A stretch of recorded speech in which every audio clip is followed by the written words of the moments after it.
One world currency. The New World Order. Those are the roots of trouble. I imagine that right now you're feeling a bit like Alice, tumbling down the rabbit hole. Let me tell you why you're here. You're here because you know something. What you know you can't explain, but you feel it. You felt it your entire life. That there's something wrong with the world. You don't know what it is, but it's there, like a splinter in your mind, driving you mad. It is this feeling that has brought you to me. This is your last chance. After this, there is no turning back. You take the blue pill, the story ends. You wake up in your bed and believe whatever you want to believe. You take the red pill, you stay in Wonderland, and I show you how deep the rabbit hole goes.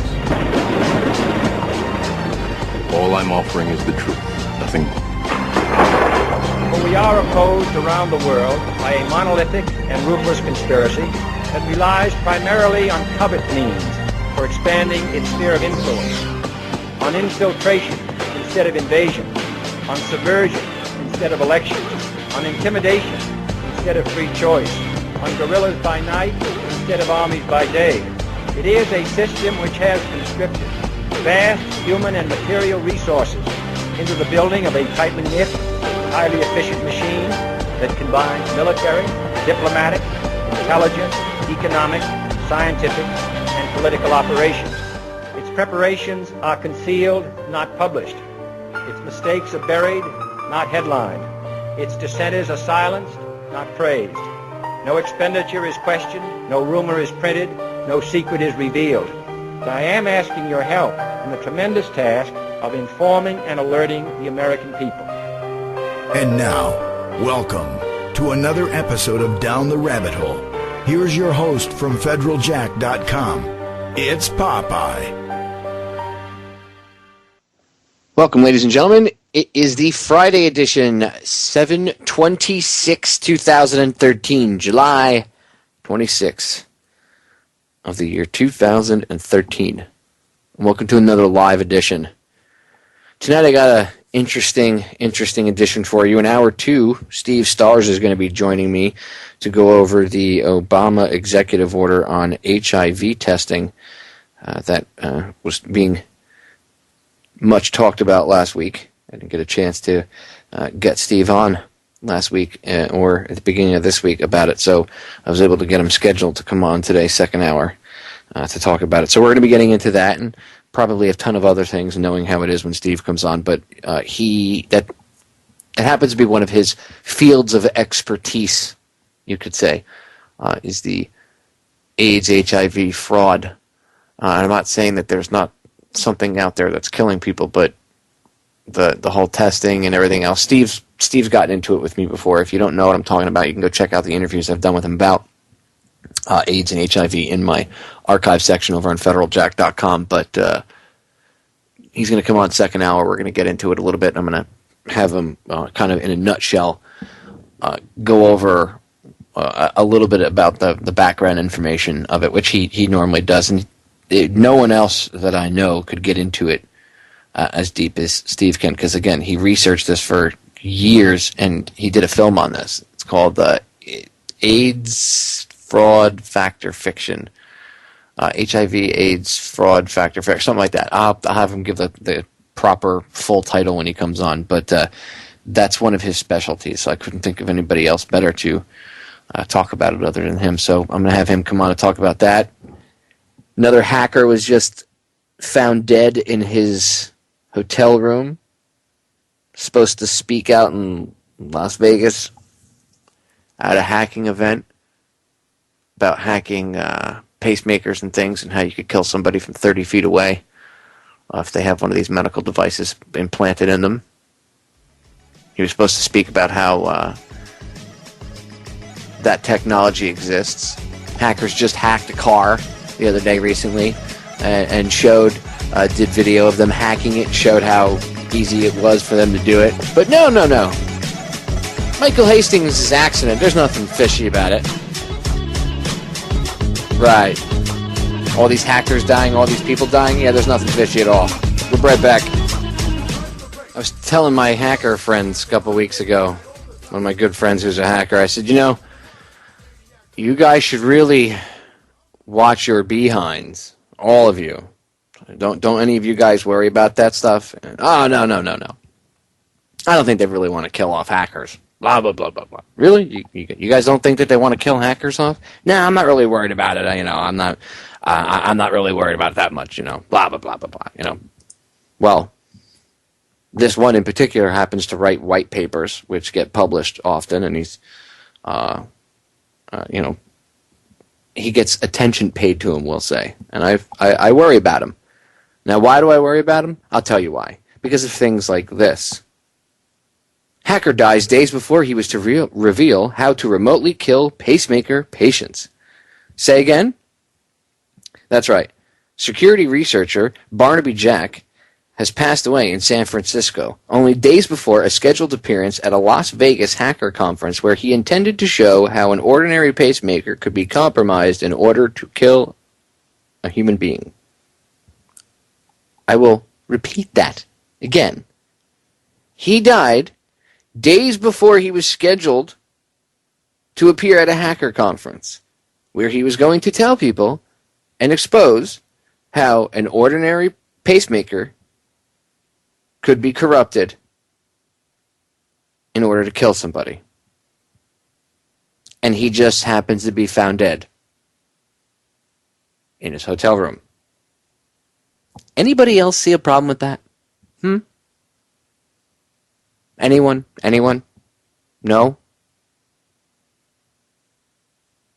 Now, it could be a coincidence, but I highly doubt it. Of course, from what I've seen of the initial reports, they're saying no foul play is thought to have happened. Really? Because hackers that are connected to this type of stuff, they just happen to be found dead in hotel rooms at the age of 35 all the time? Really? This guy's famous he became famous as a hacker for hacking ATMs. He was inspired by the scene in Terminator 2 where Eddie Furlong hacks into an ATM to get cash out. Well, he actually did it. And he became famous for that. And then now this guy obviously a lot of these hackers end up becoming security consultants and doing consulting work and research and writing white papers and stuff. And this guy figured out how to hack into pacemakers. And I had asked one of the hackers I've had on before, Winston Smith, in the past about this, whether or not it was true that they could actually do it or not. I talked to him off air, and I've also talked to some of my other hacker friends, including the one that I was referring to tonight. And I asked them back in the day when I had heard about this if this were true or not, if it were a reality where they could take out people via their pacemaker, if this was just, them literally, when I say them, I mean the media at the time, making a big deal out of nothing, because it was a few media outlets here and there that were talking about it. But lo and behold, no, this is actually something that they can do. Now, this guy was going to go talk at a hacking conference out in Vegas about this, and suddenly he's found dead in a hotel room. I don't think you need to be a rocket scientist to look at that scenario and say, there could be a possible connection. Now, I'm sure you'll have people say, no, there's no connection. No, there's no connection whatsoever. Well, if the guy was just found dead, how do you know there's no foul play? Well, we didn't find any signs of foul play. Really? What's a sign of foul play? Do you know how the CIA murders people? No, you probably don't. Oh, you don't believe that the CIA murders people? So that's just conspiracy theorist talk. Oh, okay, well, see, right off the bat, that kind of thinking would limit you. You see, most people aren't going to think, well, the government might have taken him out, or some rogue agency or whatever, or some rogue element within a government agency might have taken him out, right? Or whoever, maybe he was taken out, because the government does, they admit that they have assassination lists, right? So, I mean, what did this guy know? What about the guy that worked for the GOP under Karl Rove, the hacker that they went and got him back in 2000? They went and got him, and he admitted that they hacked That they stole the 2000 election, basically. Yeah, he died in a single-engine plane crash. I mean, oh, but that's normal. It just so happens that all of these people that are connected to these different cases or different things where perhaps something could get exposed that the powers that shouldn't be don't want, it's amazing how they always have coincidental motorcycle accidents or car accidents. Oh, yeah. It's interesting. You'll see someone die. Oh, so-and-so died in a single motorcycle accident today. They went off the road and hit a tree. How do you know they weren't run off the road? Look at Sonny Bono. Oh, he died in a skiing accident. Right, Sonny Bono died in a skiing accident. Go look that up. I don't even want to get too much off on a tangent about Bono, but go look up Sonny Bono. Go to your favorite search engine of choice and look up Sonny Bono murdered. Sonny Bono beaten to death. Sonny Bono murder / crime scene / staged crime scene / beating. See what that brings up. I'm sure you're bound to find some of the evidence that's out there. Of course, you might want to use a different search engine than the CIA, NSA, FBI search engine that will probably take the proper stuff that you should see and put it back on page like 50, on search result page 50, not on the first one. But try to do a little research and try to find that and check it yourself. Anyway, I think it's highly suspicious that this kid, guy, he's not a kid, he's 35. This guy was found dead in his hotel room, and I'm going to have to do a little bit of, this weekend I'm going to have to make some phone calls to some of the people I know in the hacking community and see what they think about this, because, I mean, it's highly suspicious. There is no there is no doubt about it. There is no question about it. It's highly suspicious, to say the least, and for the cops to say that they don't think there's foul play involved. Officers, how can you say that? Well, we know. Really? Because you've gone and spent the hours investigating who might be showing up at the conference or what he was talking about at the conference and whether or not the federal government would want him to maybe openly talk about that? Oh, you see, I see. They won't look into stuff like that. See, local cops, as soon as it gets to like the government doing some stuff that they shouldn't be doing, and maybe the government killed him or assassinated him, well, then they leave it there. They don't talk about stuff like that. See, they don't want to touch stuff like that. They're highly afraid to discuss things like that. When I say highly afraid, I mean highly afraid to discuss things like that. Same kind of cowardice you see like over in Washington State when the DEA came in and raided the cannabis dispensaries the other day. And the police, the state police, the local police, the county, the sheriffs, they didn't do nothing. They didn't do a damn thing. And I don't want to hear the excuse that they didn't know about it. Right. Because don't you think that they would have gotten a phone call and responded with cops if they had been told, hey, there's armed people raiding a dispensary? What happens if someone on the outside, a neighbor, didn't know that they were cops? Because the DEA doesn't roll up in big flashy cars that say DEA with flashy lights all over them. They usually roll up in like unmarked vans and stuff. And yeah, they might put on a bulletproof vest or something, or a little throw over a little. They might throw a vest on and put a jacket that says DEA on over it. But what happens if someone doesn't see the agents that have the thing that says DEA, and all they see is people running with guns into what they know is a cannabis dispensary? So they call the cops. Well, how come the cops never showed up with, lights and sirens blaring and what the hell's going on? Oh, because they were probably notified ahead of time. The federal government probably told them these places are in violation and we're going to come in and raid them and you're not going to do anything about it. And the state probably sat back and said nothing. And if the state wasn't notified, let's take that angle for a second. If the state wasn't notified on that, by the way, well then, you guys really need to do something. You should be up in arms. But you don't see the governor coming out all pissed off, saying anything. Did you see the governor? on TV at all today of Washington State saying this is an outrage? The federal government can't just bypass state laws. Oh, no, you didn't see that. Nope. It's the same thing here. People, patterns. That's why it's important to look at all these different events, because after a while, once you understand the minutiae about these events, right, different things, you take a step back, you can look at the bigger picture and understand there's a pattern going on. So, yeah, I don't think this hacker, I don't think he died under natural circumstances, I guess you could say. I'm not the medical examiner, so I'm honestly, none of us will know, right, truthfully, unless we were the medical examiners, because all you need to do is have the medical examiner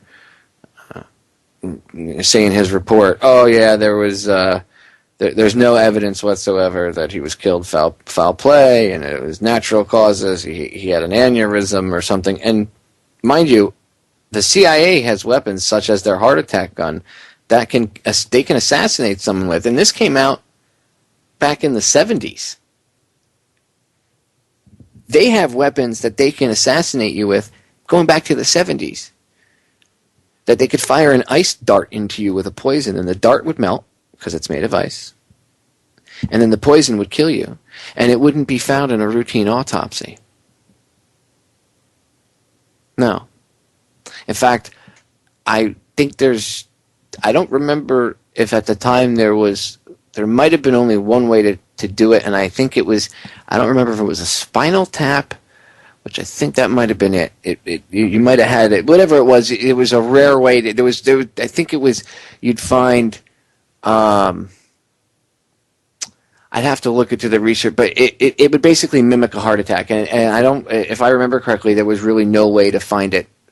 There might have been one really vague, obscure way, but or something to look for. If I'm trying to think back to the hearings. The last time I saw the research in the videos, and I read some of the transcripts that are out there of it. But I'm trying to think back. There might not have even been a subtle way. There might not even been a way at all.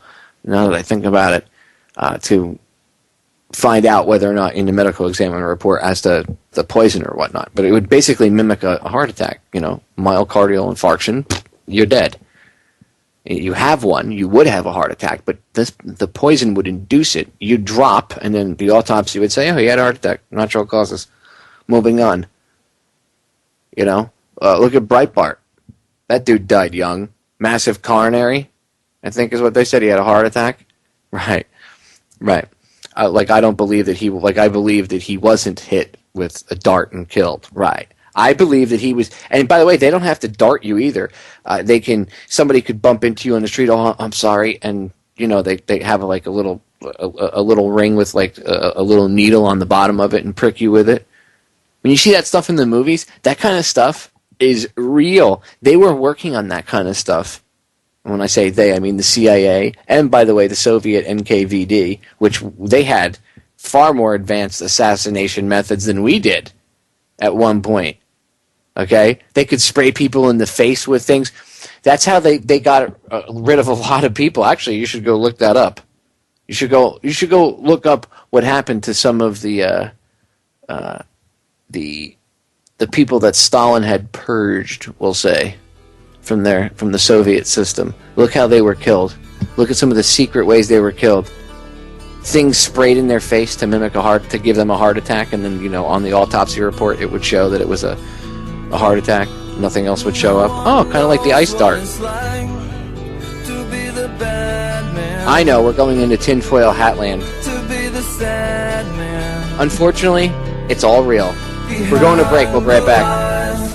Another glaring example of our police state and just the out-of-control craziness and the urge to want to kick doors in and raid people's houses like we're in the middle of a war rather than do things a little more peacefully.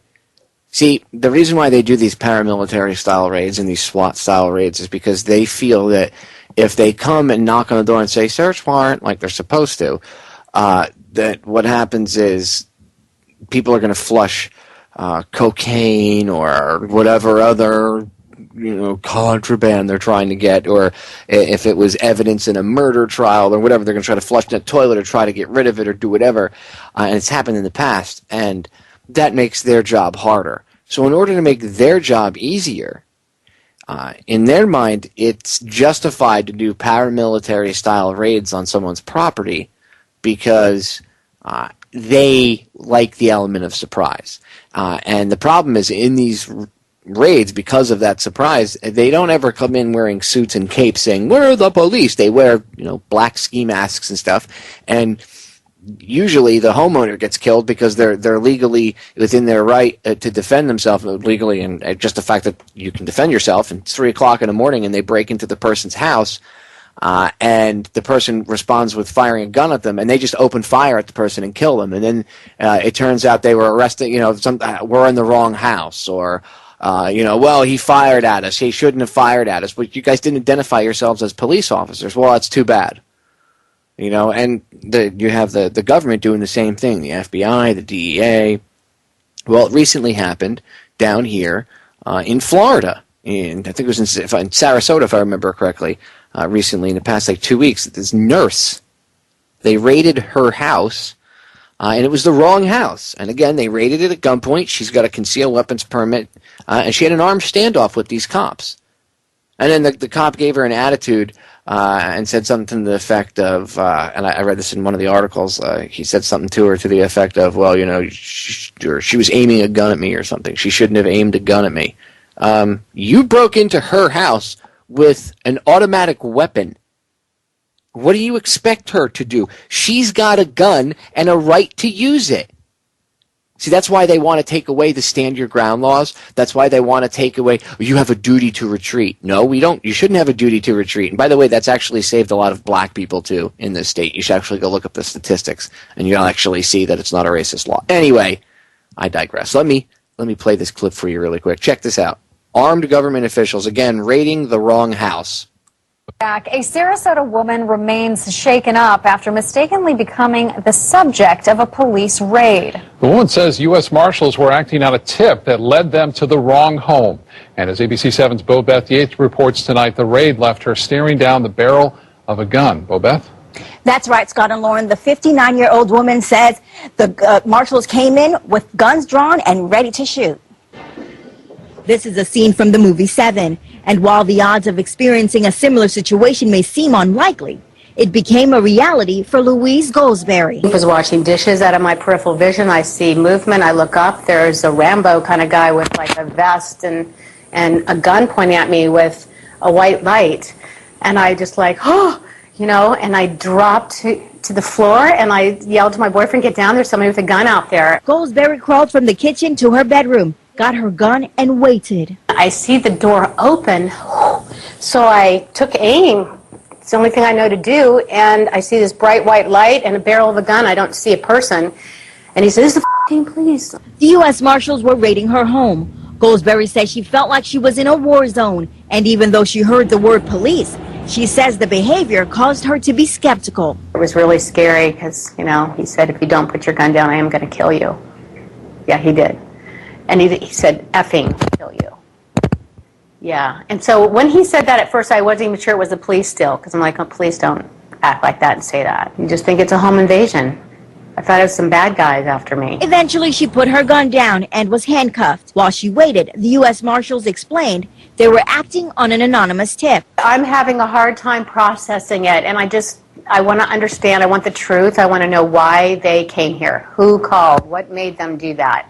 And is that standard practice? We had some of the same questions, so we placed several calls to the U.S. Marshal's office, but was unable to get a response. But Goldsberry says something said during the incident may be the basis of the entire ordeal. His comment was they're federal marshals and they can basically do what they want. I'd hate for this to happen to anyone else. It's just so wrong. If that's protocol. They're federal marshals, and they can do what they want. Get down on the floor and drop your gun, or I'll effing kill you. We are back.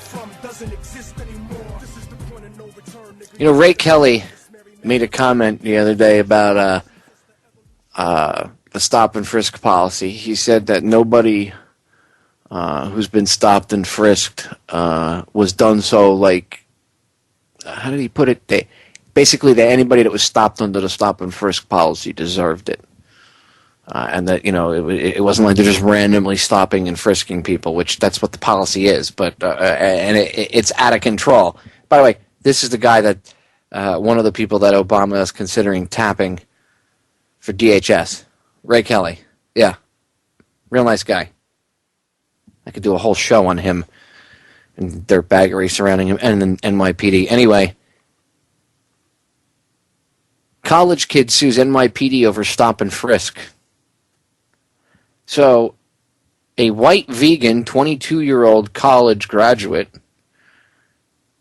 is suing the NYPD because she was violently stopped and then subject to stop and frisk to the point where they undid her clothes and peered into her underwear. And she's a little, tiny little thing. She's like 5'1".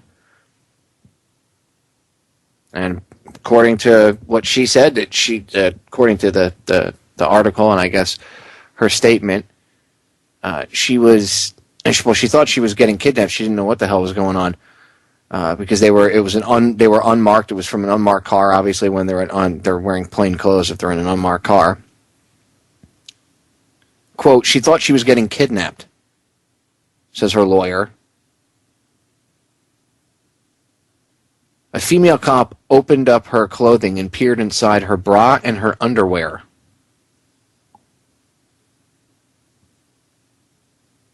Didn't do anything. Didn't do anything wrong. She saw a kitten in an alleyway, and she squatted down to coo at the cat and scratch it and try to get its attention, maybe get it closer and see if it was okay. And the gold sedan pulls up. Somebody inside yells, "Hey, stop!" And they hop out and they grab her. She doesn't know what the hell's going on. She thinks she's being kidnapped. See, cops, when they're into this "I'm a cop" mentality, they just don't think. I mean, they really don't think. I'm not dressed like a normal person. Maybe I'll scare the crap out of these people. No. Why use your brain at all, right? So they harassed her, and I guess they tackled her. Two of them were on top of her, and then finally, I guess they let her go, according to the article in the lawsuit. They let her go because they said that they didn't want her to have a bad impression of the police. Right? Well, I'm sure she already did because she tackled her and smashed her face into the ground and everything else, and took her down for doing absolutely nothing but bending down to scratch a cat. But I'm sure they thought she was doing some sort of illegal drug activity, which still, does that warrant, even if she was doing cocaine or smoking crack or whatever, how does that warrant getting tackled and getting, having people on top of you, putting their knees on top of you? Let me ask you this: why do people have to get brought down to the ground? Well, that's policy now. The police have to bring you down to the ground. It's for your safety and the officer's safety. No. Why if they're posing no threat and they put their hands behind their back and they're willingly submitting to being arrested, why would you make them get on the road? Because we've had it in the past where people tried to run, but not everybody's like that. Well, we can't be sure of that. Okay, brainless automaton. You can't use your own judgment. You just go by your department's policy where you put everybody face down on the ground. You're going to do that with old people too? Yeah, I've seen them do it with old people where they put them down face down on the ground. Or like the audio I played the other day about the lady that they put face down on the ground.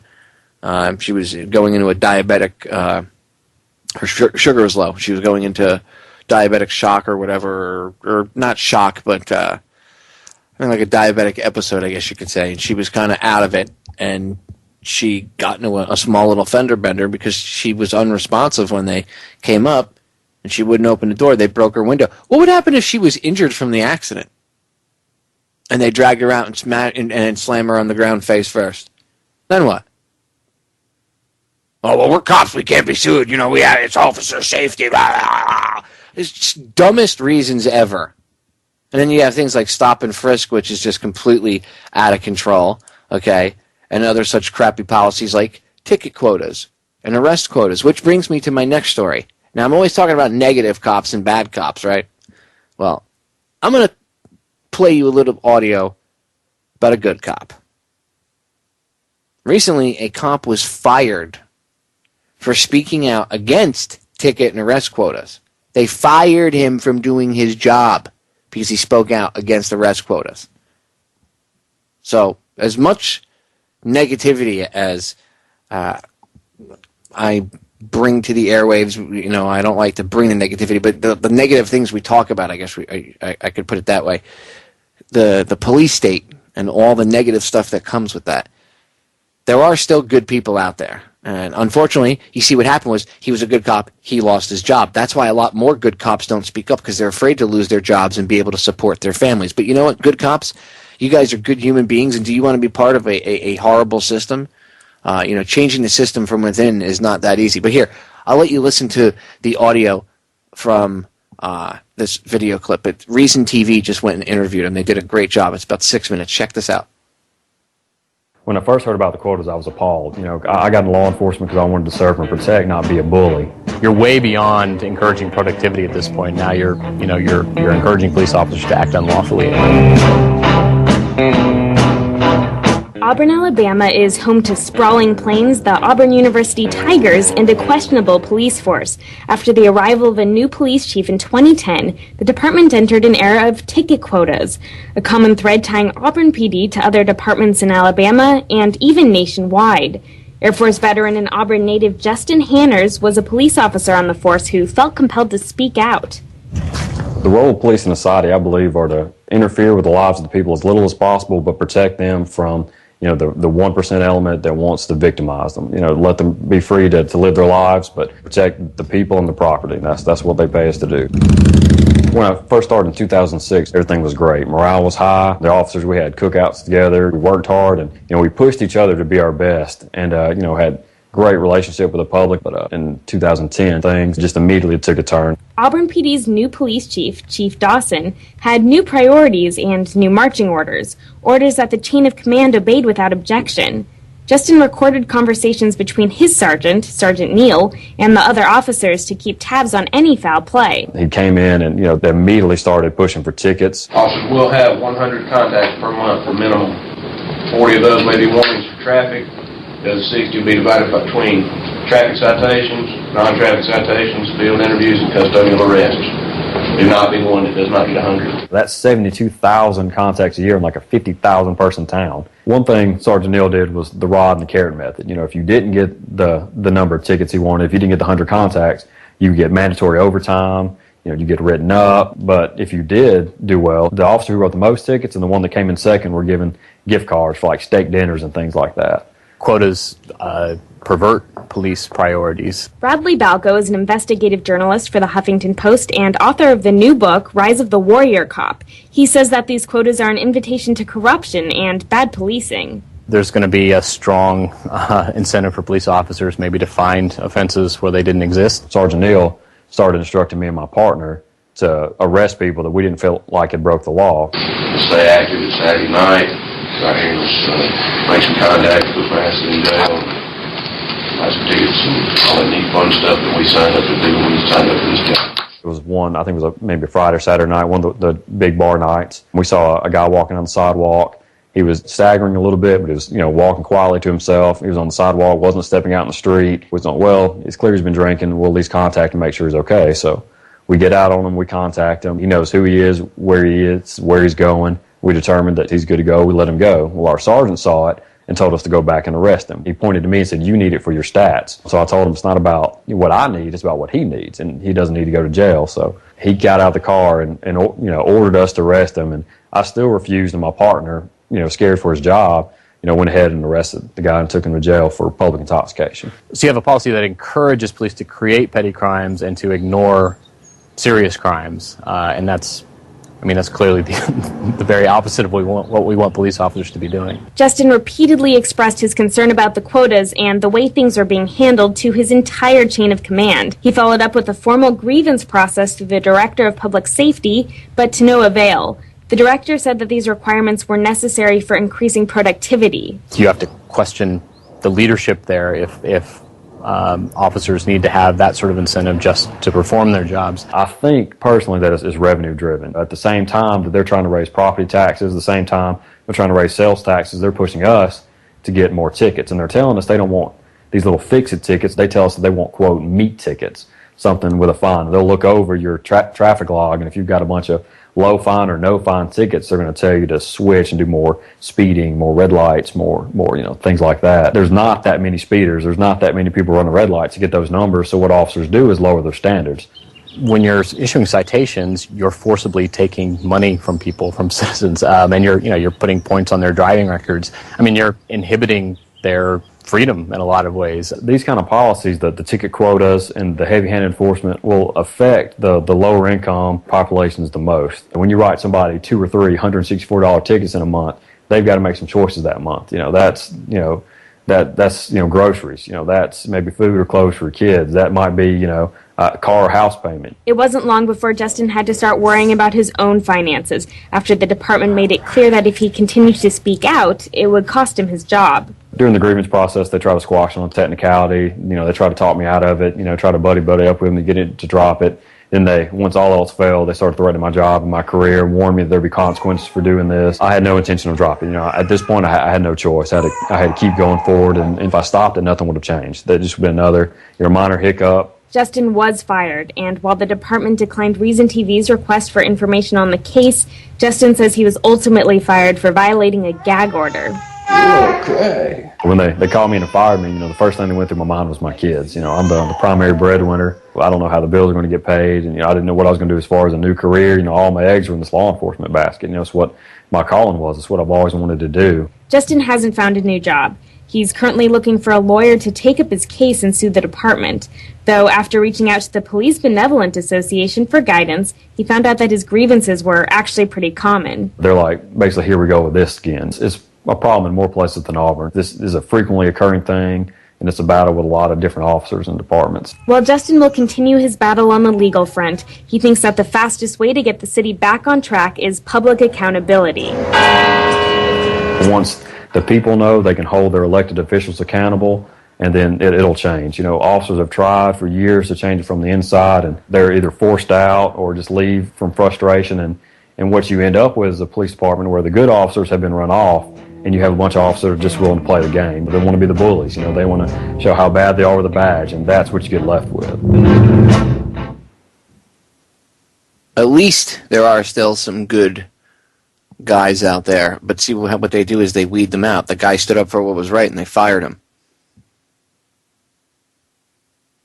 So I have to show every side of the coin here. There are still good people out there, and when there are good people that do the right thing, then I will give them the time, no matter how much it takes, to show their story and air it and let people know about it. Because I don't want people to just think that everybody that wears that badge is bad.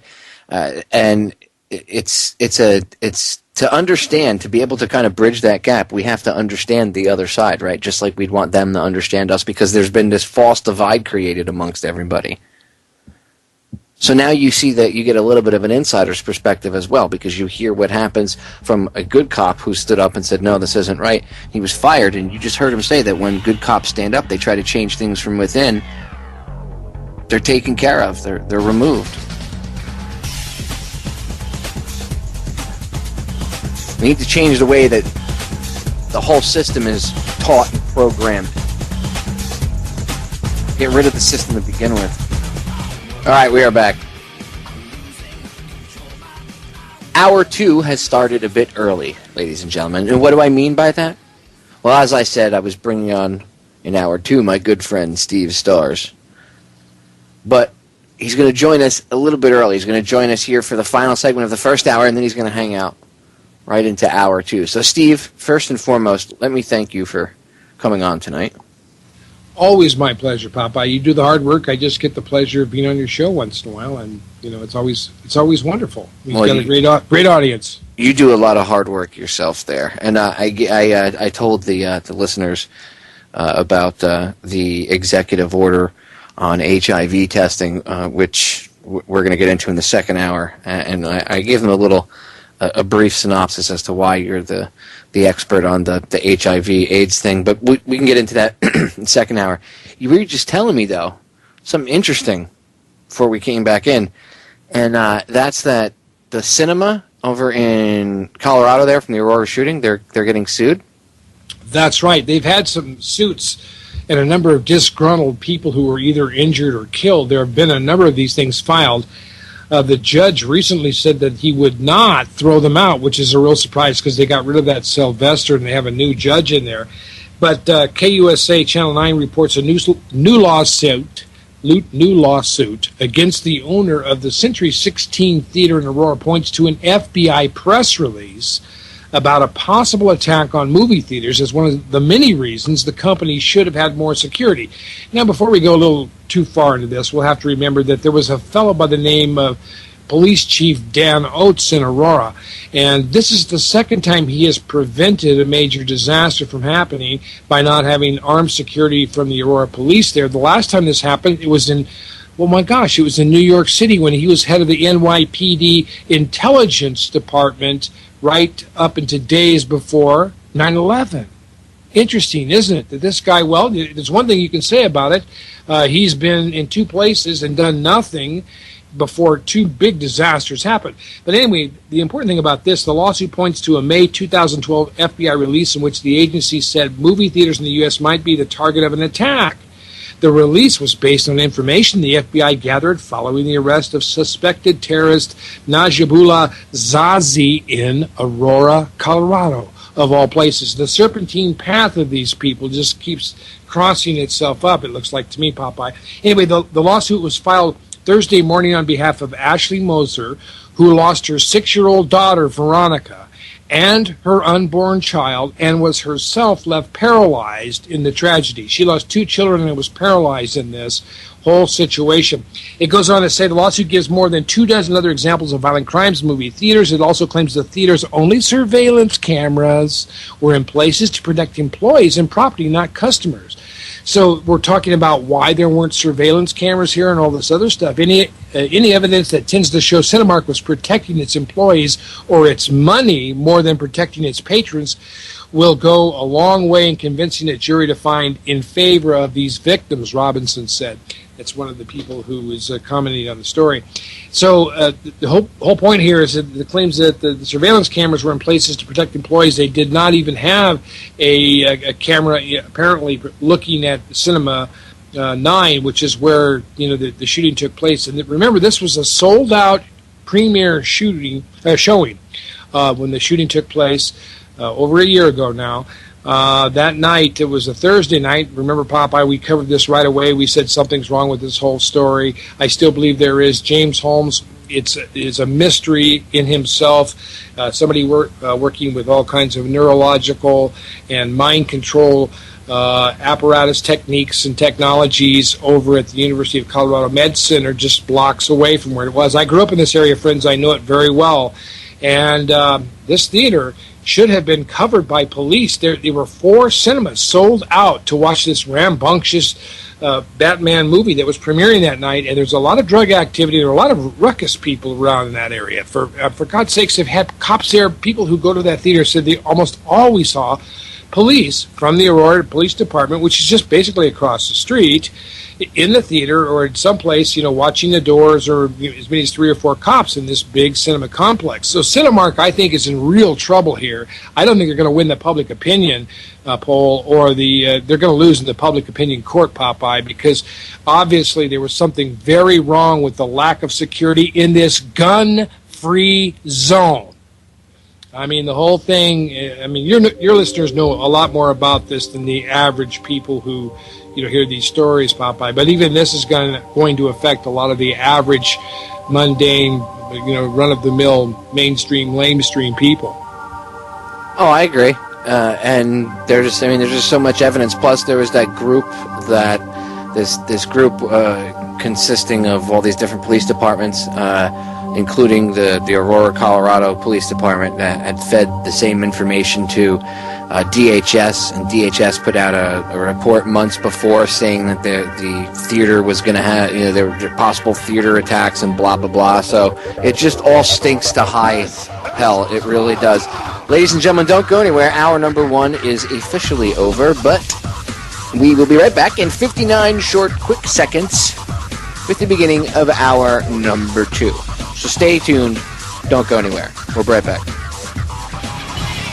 Ladies and gentlemen, we are back with hour number 2 here on tonight's live edition of Down the Rabbit Hole. It is July 26, 2013. I'm your host, Popeye, from federaljack.com. Make sure you check my website out, ladies and gentlemen, by the way. All my archives are over there. I always tell people this, but it's filled with articles, which I update daily, even if it's only 1 or 2. There's a huge truth movie section, my archives. I have a download section. It's all there. It's all free. Go check it out. It's a labor of love, but it's huge. If you go actually take the time to check it out, you'll realize it's much bigger than just the front page. Although the front page is comprised of a lot of stuff. The website itself is huge. It's a repository of information. Like if you're researching this stuff, I tried to make it like the dream spot to go to if someone wants to research this stuff, the New World Order, all this stuff. One world government. I tried to I tried to think back to when I started researching this. I wanted to make the kind of website that I would want to stumble upon, or I would want to find. So, with that in mind, go check out Federal Jack, and make sure you always support Unbound Radio. This network is I don't know what else to say about it other than it's a really great network. It's like a second home for me here. My home away from home. Well, my virtual home away from home, right? If I'm not with my wife or my family. And everybody here at the network that I work with, Shepard, Joe, all the hosts, everybody here that does a lot of stuff behind the scenes that you listeners don't know about, I want to give a big thank you and a big shout out to.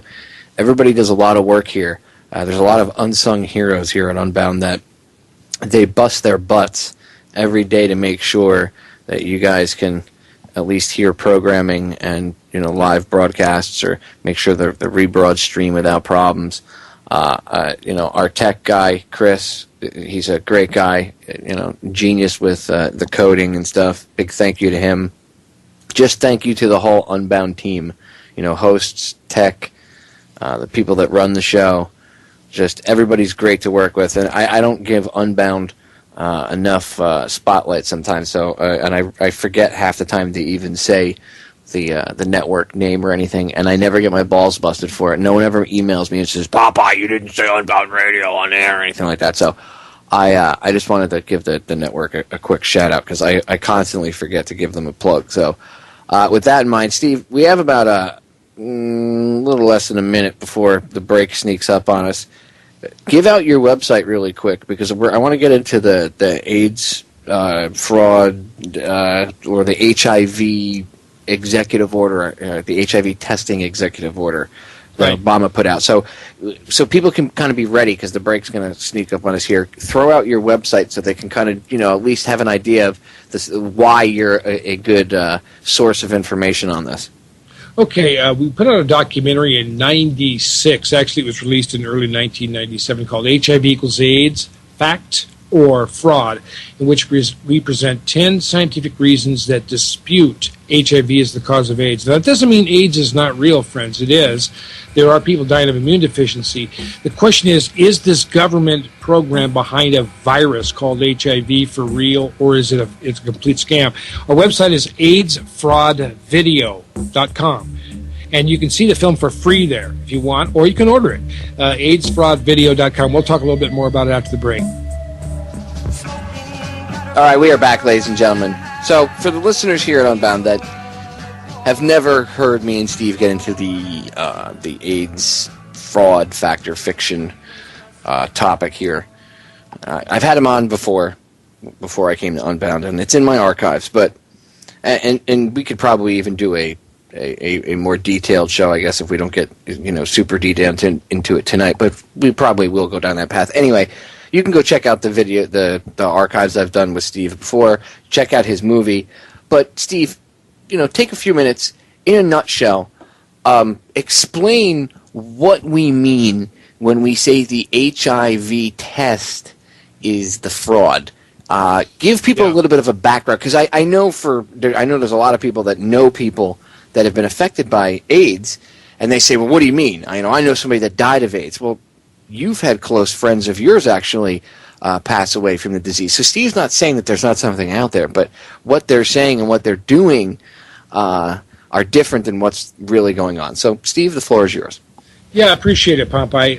I know that to a lot of people, this subject may be something that they don't want to hear about anymore, and I'm so tired of talking about it, except for it just keeps coming back all the time. And with this recent executive order dated July 15th, Barack Obama is calling for mandatory testing for HIV, which means that, let's say you go into the hospital and for some reason or another you're sick or whatever, it may be just a minor thing, but they're going to begin testing your blood for HIV with or without your consent, and they are going to be recommending that you take these very toxic pharmaceuticals called HAART, which is an acronym for highly active antiretroviral treatment, consisting of things like DNA chain-terminating drugs, which are called nucleoside analogs, like AZT, DDI, DDC, 3,4-T. These are the nucleoside analog drugs, plus a whole myriad of other drugs that are called protease inhibitors that inhibit protease, the aspartyl protease, an essential part of breaking down enzymes in your body. Well, anyhow, not a long story short about all that, the entire thing with AIDS has been a debacle from the beginning. When they first started noticing the accumulation of people who were having disease problems in their 25 to 45-year range, where people don't normally get sick with immune deficiency, back in the early 80s, the Centers for Disease Control had looked at a lot of them, and they said, well, my gosh, about 30 to 40% of them have been shooting drugs for the last 10 years. If you shoot drugs for 10 years, it's going to have an effect on your immune system.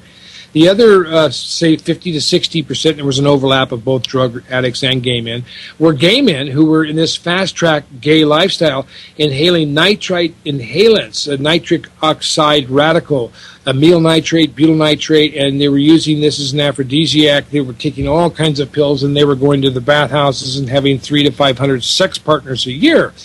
Now, what the Centers for Disease Control said, well, these people are living in a very risky behavior, and it's probably relative to their drug use that they're developing these immune deficiencies.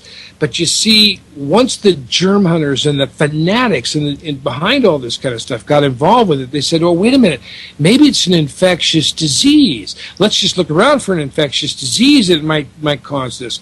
Well, Luc Montagnier, Dr. Luc Montagnier at the Paris, the Pasteur Institute in Paris, sent some samples to Robert Gallo, and he was convinced that he could find enough antibodies, not virus, but antibody reactions in enough patients to get the test patented. And then, lo and behold, we had the press conference that created HIV as the virus that causes AIDS on April 23rd, 1984. We're coming up on almost 30 years of this thing, friends, 30 years. When Margaret Heckler, who was a real ditz, guided by Anthony Fauci, Robert Gallo, and a few other people through the system, claimed that they found the probable cause of AIDS. And you know what it is? It's one of those old retroviruses we were studying in cancer for all these years that never did anything. Yeah, that's right. It's a retrovirus. Retroviruses, friends, have never been pinned down as a disease-causing agent in human beings.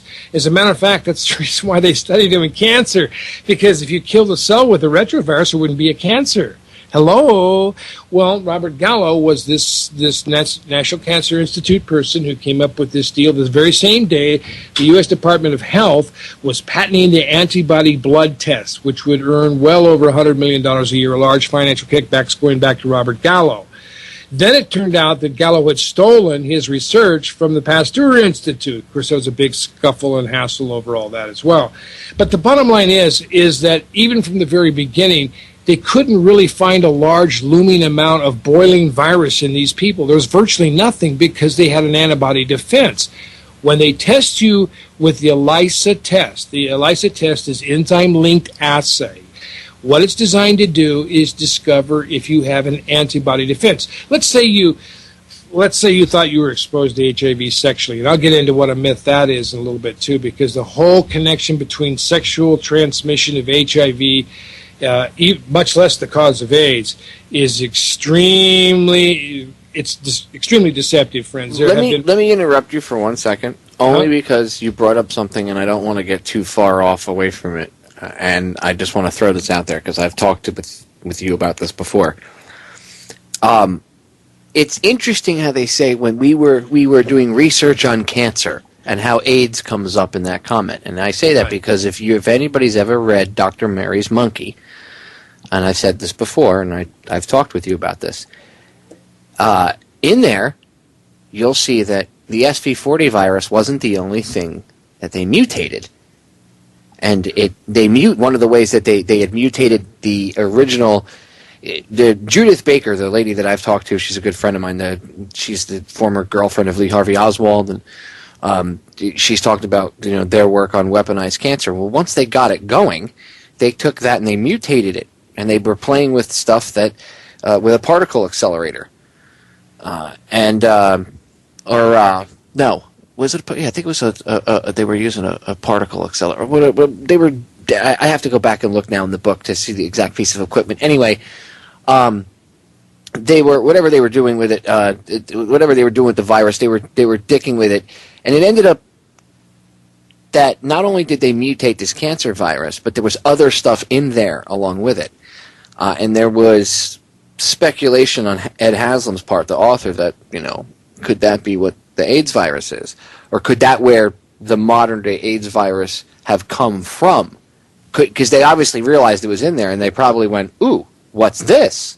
You know what I mean? Like, "Ooh, added positive for us. We have another thing to play with."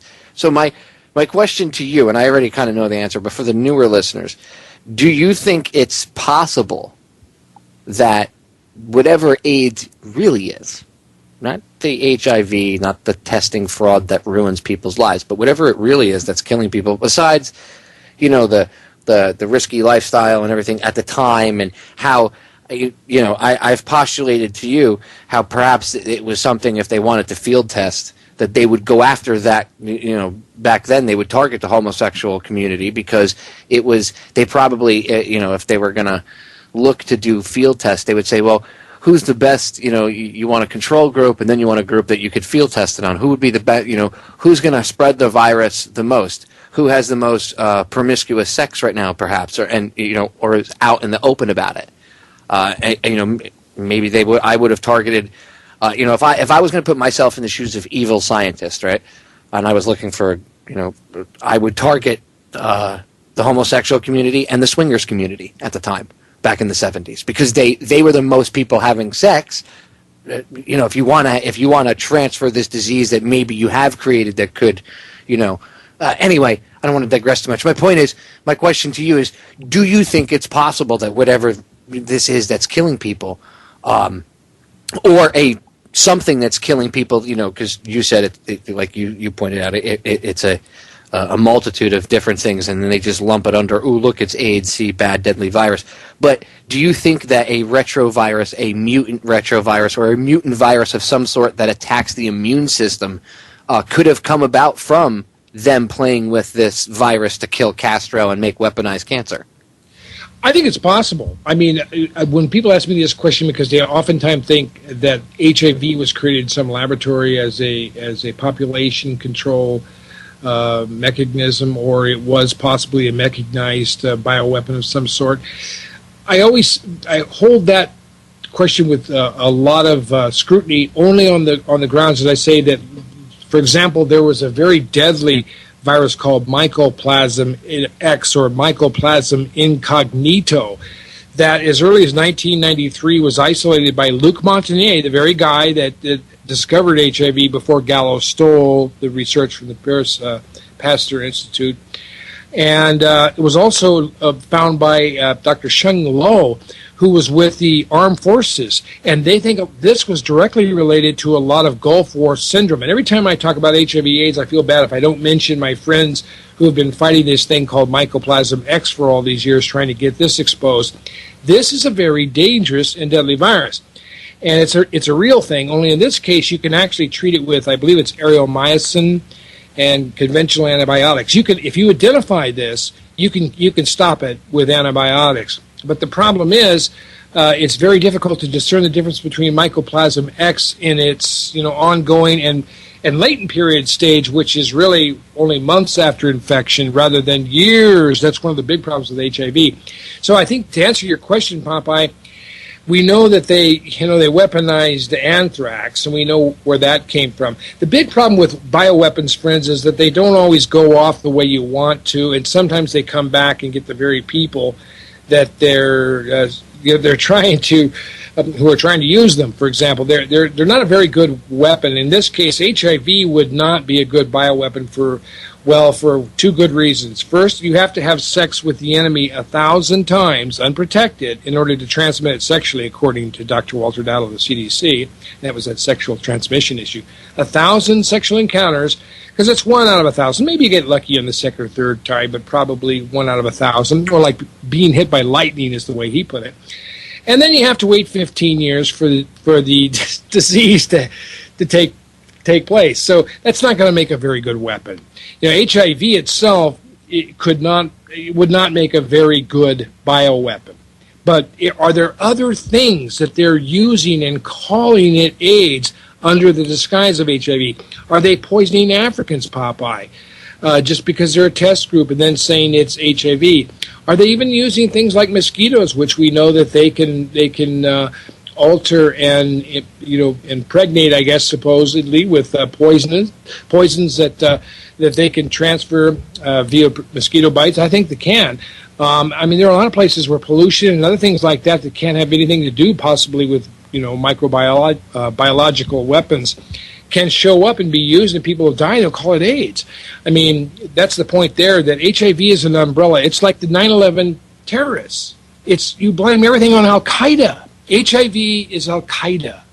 HIV is carbon dioxide. HIV is, the housing crash. It's anything you can use as a cover story to conduct all kinds of evil activity. But HIV itself is a failure. It can't possibly be the cause of AIDS.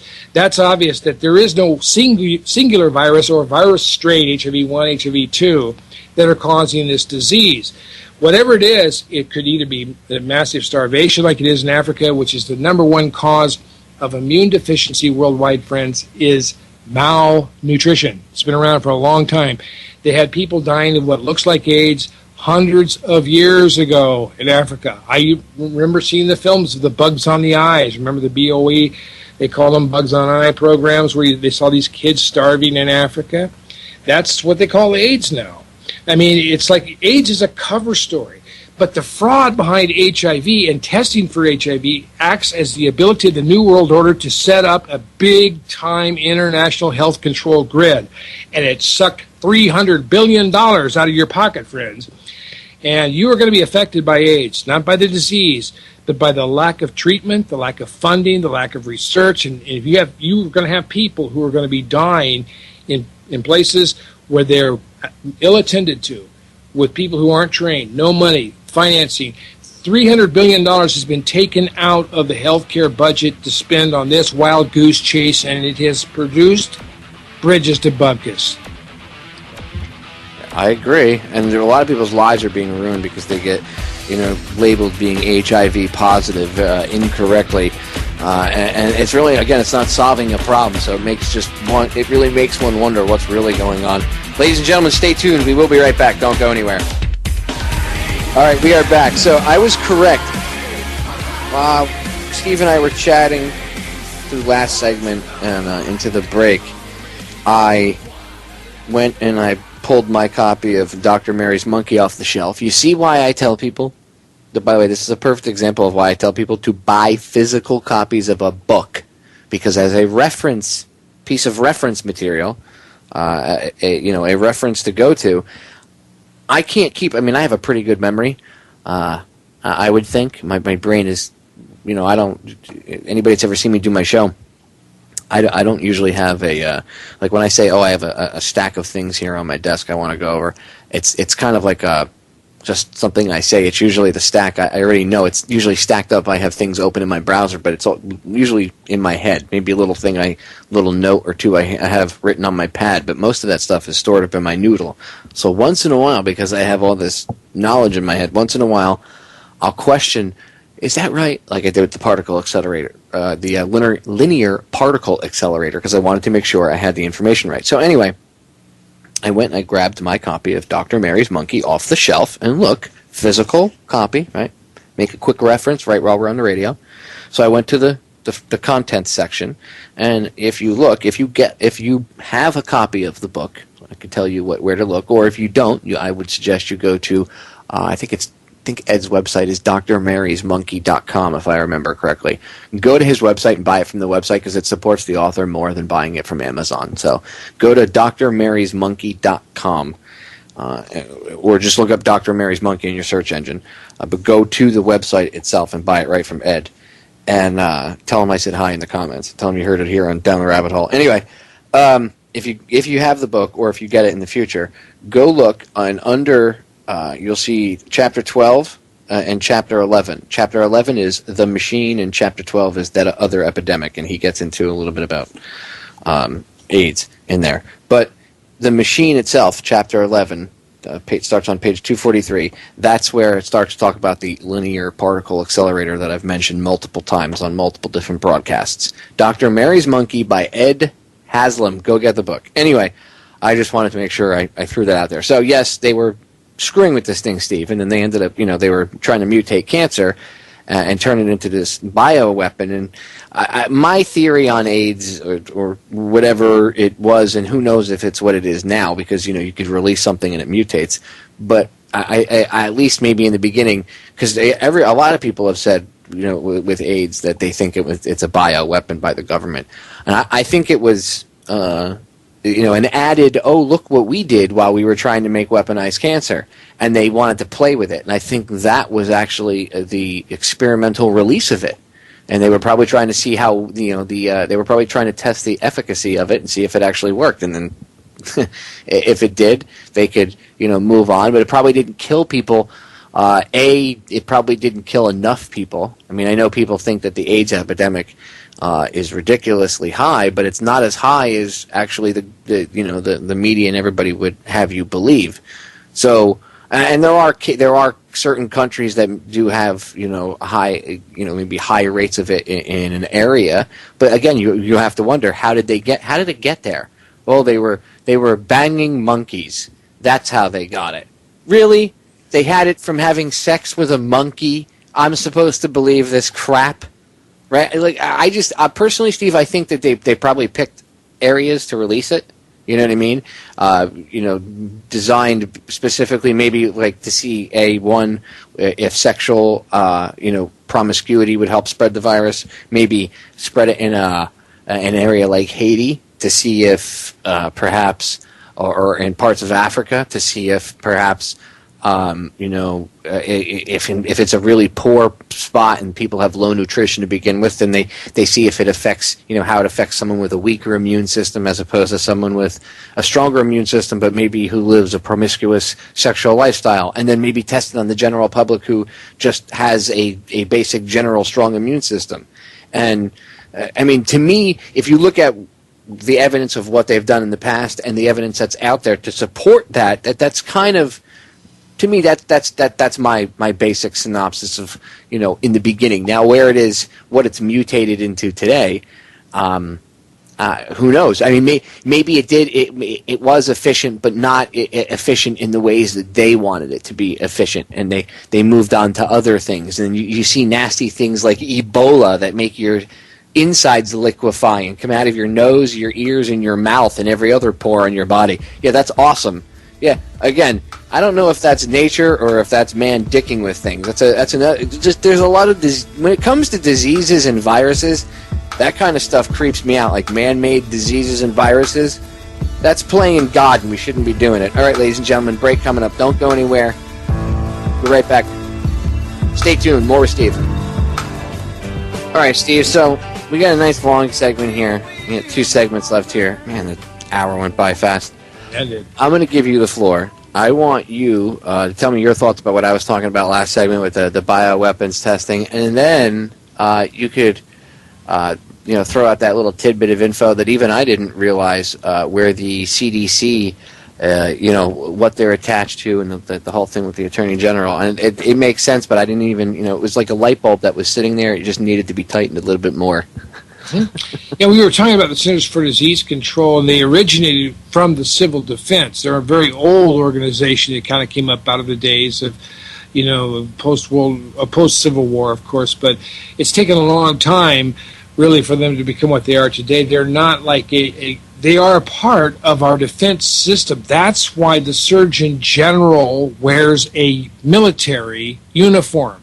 They're part of the military-industrial complex in terms of defense, civil defense or disease defense, but they became the Centers for Disease Control, merging and morphing out of this civil defense system. And so you've got a lot of these kinds of people, and they always wear this uniform. It is a military organization. They can enact things like FEMA camps and shutdowns and take over in form of a military tribunal, if necessary, or a military arm of law enforcement, a police state situation. They're always in that position, have been all along. And for the most part, the Centers for Disease Control has done some wonderful work in investigation, but over the years, they have been morphing into this ugly political arm of whatever the president or the elitists behind the system, and we all know who those people are, Popeye, have wanted to create. So the Centers for Disease Control will produce information on their surveillance and their surveys that's just wonderfully accurate, just incredible data. But then they will turn right around and ignore all that to give you the company line. HIV is a classic example. In the early 80s, they knew already that this disease, or what they were seeing in the accumulations of gay men and IV drug users, was primary to their risk group behavior relative to drug-induced immune suppression. They knew this. But when they needed somebody, when the people who wanted to go into the virus hunting business, we had that virus cancer program for 20 years, it wasn't going anywhere. They cut it off. Reagan shut it down. And these virus hunters were out of work. These were a part of our national defense in terms of understanding weapons, bioweapons, and disease agents and things like that, going all the way back to the days of cholera and yellow fever, smallpox. I mean, there have been a lot of biological weapons used over the centuries, friends. So the CDC was really a military defense organization that morphed into what it is today and still is. They will be the people who will orchestrate FEMA camps if they think there is going to be a disease epidemic. They're the ones always giving you these reports.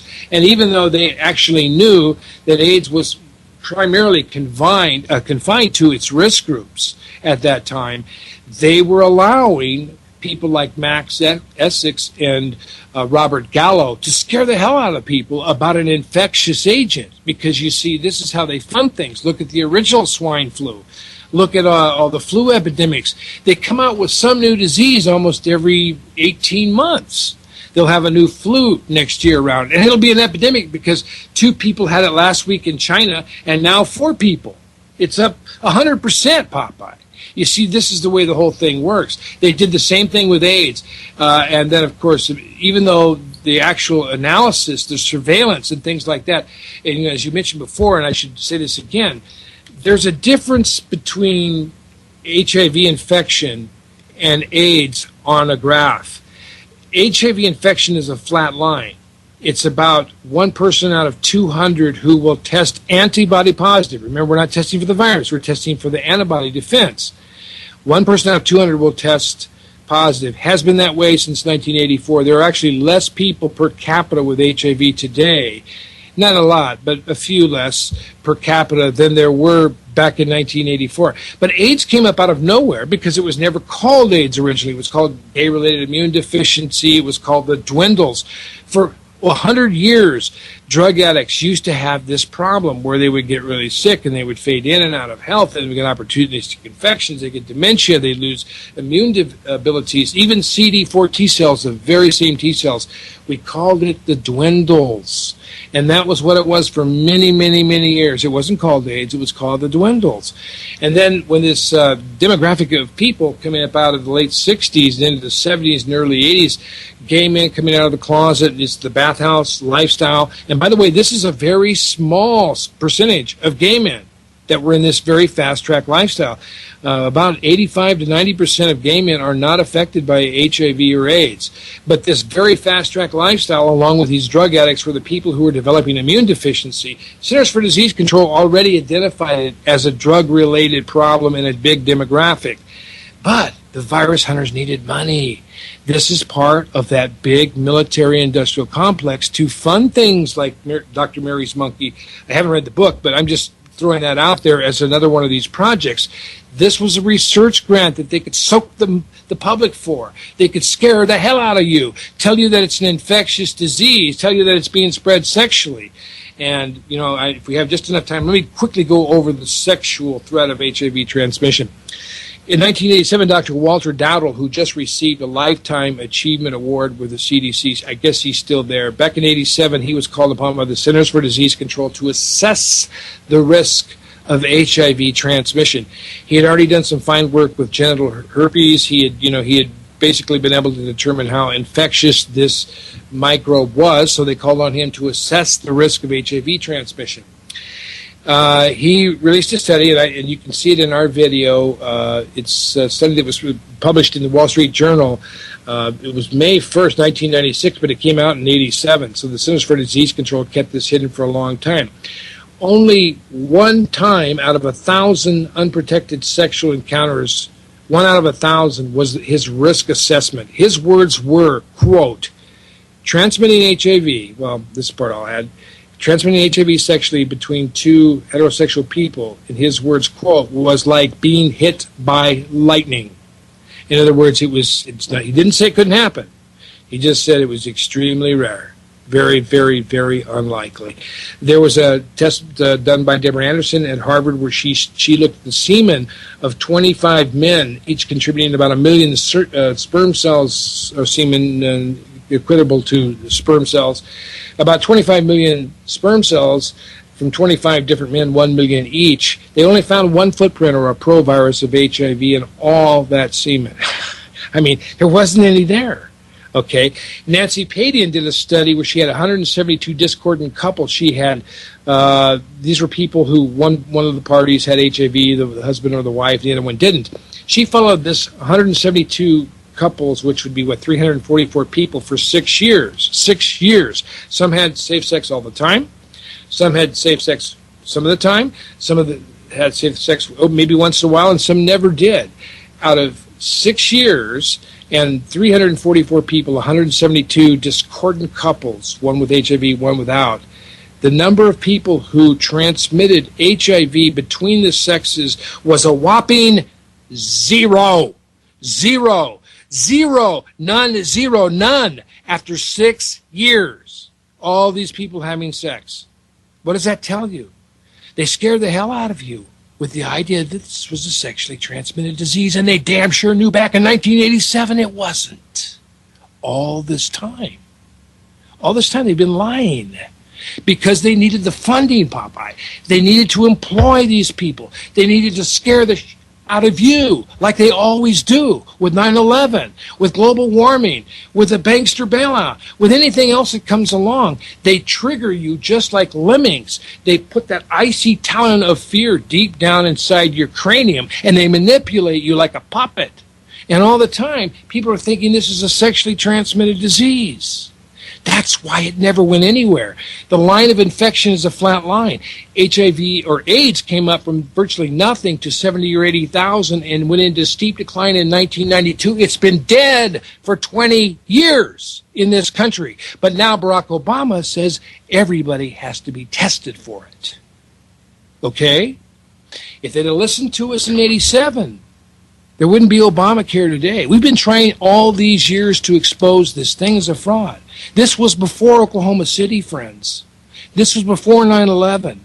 It's been going on for damn near 30 years now. And just recently, an executive order from Mr. Obamacare, Dr. Obama, says that everybody's going to have to be tested to see if they have HIV, with a test that does not detect HIV. It detects antibodies, your defense. All the tests for HIV, and I know I can even go into great detail, Popeye. I know we're probably coming up on a break here, but I have a very good friend who I know very well, Dr. Rodney Richards, who was the man who was called upon by Abbott Laboratories to develop the first commercial HIV test for Robert Gallo's patent in 1985. He created the first commercial test. He does talks and speeches and gets people together to talk to them about HIV testing. He will tell you there is no gold standard for HIV testing. HIV testing, according to Dr. David Rasnick, who has worked with us as well, is a complete fraud, friends. And now we're all mandatorily tested for this virus. And people who are found positive for antibodies are going to be told that they need to get on these dangerous pharmaceuticals almost immediately. So the damn thing won't go away. It's come back again. I hate it. I wish we weren't talking about it. But anyhow, I've been long-winded, but I think that's part of what I had to say. They needed the money. They needed to create a virus program because they had all these virus hunters with, formerly on NIH grants. Dr. Anthony Fauci, Jesuit trained, along with his buddy in the sort of Loyola, Robert Gallo, Jesuits, both Jesuit associated. That's where this thing came from. The sorcery of Babylon, friends. The whole thing's been guided through the system by these kinds of people. But anyhow, I hope I'm not over blowing out the whole time here, my friend. But what have we got left here? No, I wanted to give you the floor as much as possible. To I know you can. Your head is filled with a ton of knowledge. Well, no, it's not rambling. You have a ton of knowledge, and I didn't want to, try to cut you off or anything. I just wanted to let you go. Oh yeah, you let me ramble, and I mean, let me really get it out. I appreciate it, Popeye. I appreciate your audience too, listening. If you see our video, you see all these points emphasized. We present 10 reasons why HIV is not the cause of AIDS. But yes, AIDS is real, friends. And as we were talking about before, they needed to recreate and fund this kind of research. That was part of it. It's not just that they want to sell toxic drugs. They had to create the drugs to create the disease because the damn virus wouldn't work. What do you do when you have a disease agent that doesn't work? You've got to have the medication that does what the disease agent, the biological agent, doesn't do. That's why they created AZT, which causes AIDS by prescription. It destroys DNA. But, Popeye, I'll yield the floor back again to you so I catch your breath and not drive your listeners crazy. Well, no, I agree about that's why I brought up the point about the HIV testing screwing up people's lives, because people, Absolutely. Oh my God, you're positive for HIV, and that's like the scarlet letter. It is. You're done. I mean, and that's in your medical file. A lot of people don't realize that's in your medical record. So, like, you go to the hospital, you get injured. It's like suddenly you're like Typhoid Mary, and nobody wants to touch you. Yeah. Yeah. Absolutely. Very good point, Popeye, because look at this. All right, let's say that you have gone in and you went into the doctor and they gave you one of these mandatory tests or tested you without you really wanting to comply with this, but they came back and said, Popeye, they had a very sad look in their face. You've tested positive for HIV. You mean the virus that causes AIDS? Well, actually, no, it's the antibody that fights the virus that causes AIDS. But see, that can't make you immune. Well, do I have AIDS? No, because your T-cell count is above 200 and you don't have any underlying diseases. You're fine and you're healthy. Like a lot of people. People all over the world have HIV and are never getting sick at all. Look at Magic Johnson. Look at Arthur Ashe. Arthur Ashe took AZT. He's dead. Did Magic Johnson really take those drugs? He says he didn't. Look, I'm going to tell you what. I know people that have personally had to take the AZT. They were told They were told to take it, right? Yeah. If they were injured and that they thought maybe they might have been exposed to it, if they weren't sure, the hospital's like, oh my God, just take this. And the person I know took it for a day, and it almost killed them in one day. Yeah, it's dangerous stuff. It's horrific stuff. Stay tuned, ladies and gentlemen. We'll be right back. All right, ladies and gentlemen, we are back. Final segment. Show went by fast tonight. Yeah, I did. Whew, much needed weekend. I have a lot to do this weekend. Things to get caught up on.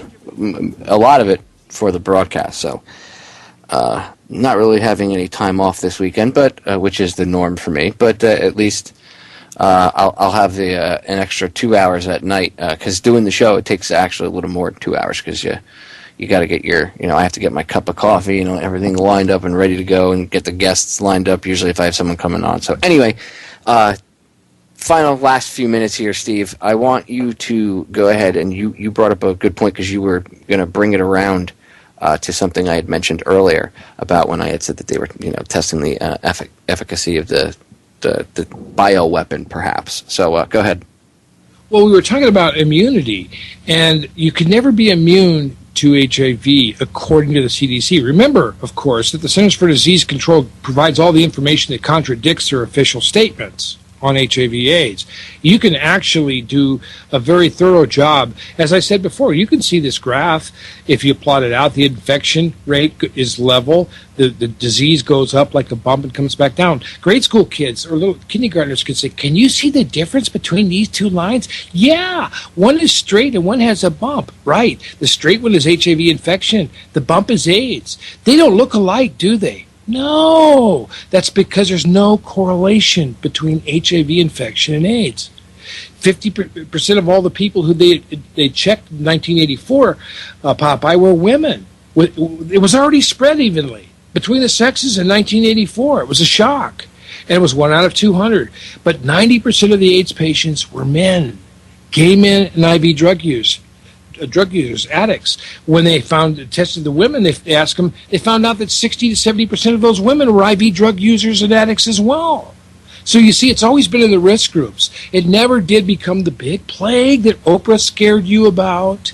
It still tries to do that. They keep trying to scare you all the time. But getting back to this point about immunity, if you were, let's say you walked in and you tested HIV positive, like I said before, and then they said, well, you said, well, I don't have AIDS. They said, no, you have 222 T cells. Well, a couple of weeks later, you come back and they test you and you have 199, because now you have less than 200 in an HIV antibody status. You're now an AIDS patient. You will never lose that scarlet letter. You will never lose that designation. If you come back the next day and you have 350 T cells, you are still an AIDS patient. You will never become immune in that category underneath the way this thing is set up. In spite of that, Luc Montagnier, the man we talked about earlier, who discovered the virus, recently told Brett Loing in his documentary House of Numbers, another great film, by the way, that you can be infected with HIV if you have a normal immune system over and over and over and pass it out, seroconvert, and never get sick. The guy that discovered this and won the Nobel Prize says you can be hundreds of thousands of people are immune to HIV. But according to the Centers for Disease Control and the AIDS with a $S, AIDS industry, you can never be immune. So once they've got you in that category, you are branded with that scarlet letter is kind of what I was getting back to, Popeye. You cannot be immune to it. What other disease can you not be immune to? Every disease that's infectious on Earth always spares somebody. Remember that movie The Stand by Stephen King, where they had this really, really incredible power. It was a fiction, of course. Powerful virus that killed 99.9% of the population, but there was still one person out of 1,000 that survived. Remember? I mean, that was a pretty dramatic portrayal, but there was always somebody. The Black Death only killed 1/3 of Europe, and the 2/3 repopulated. I mean, even Ebola, other diseases, people do survive these infectious diseases, but you cannot become immune to HIV, even though the patient has this immune system intact in virtually no virus, so little virus that they can't even really culture it, very rarely culture it, and very rarely get it to grow, and only under special laboratory conditions. So the whole thing is a fraud. It always has been. Now, I'd get back to some shameless plugs here, friends. It takes a long time to explain all this, but if you want to see it on our film, AIDSFraudVideo.com, you can watch the film for free there. You just click on it. It's embedded at YouTube, and you can watch it up on the YouTube site as well. Just watch it for free. If you want to help me out, and I can use the help, you can get a copy of the video, and I'm sending out 9/11 Mysteries and also a film on chemtrails along with that. So you get 3 films, and it's I think it's $14.95 in the U.S. It's a little more expensive overseas because it's cost so much to ship things over there. Anyhow, you can help me out if you like. I could use the help, but just watch the film for free. If you don't have the money, you're as welcome as the flowers in May to watch the film. Steal this film from me and help federaljack.com. By gosh, Popeye has done a great job, and just give him $1 or $2 just to say hello. It really encourages us when we just get a little help from someone. Popeye, it's been a blessing, man. Thanks. Well, thank you for that plug, Steve. He always does that. He always throws one in there for me, and I don't mind you giving yourself shameless plugs. You deserve it. You do a lot of work, Steve, and you always come on my show. You do a lot. You provide a lot of content for Down the Rabbit Hole, and you help out a lot of people, and you never ask a penny for anything that you do. So a big thank you to you, sir. My pleasure. And with that, dude, we are out of time. All right, buddy. It went by fast. Ladies and gentlemen, I'll see you all again in 2 days. Don't worry, we have a ton of live programming here at Unbound for you to listen to during the weekend, and you can always go listen to my archives, but I will be back live again Monday, and I have a packed week with guests lined up next week, so stay tuned. Until then, I love you all. We're out of here.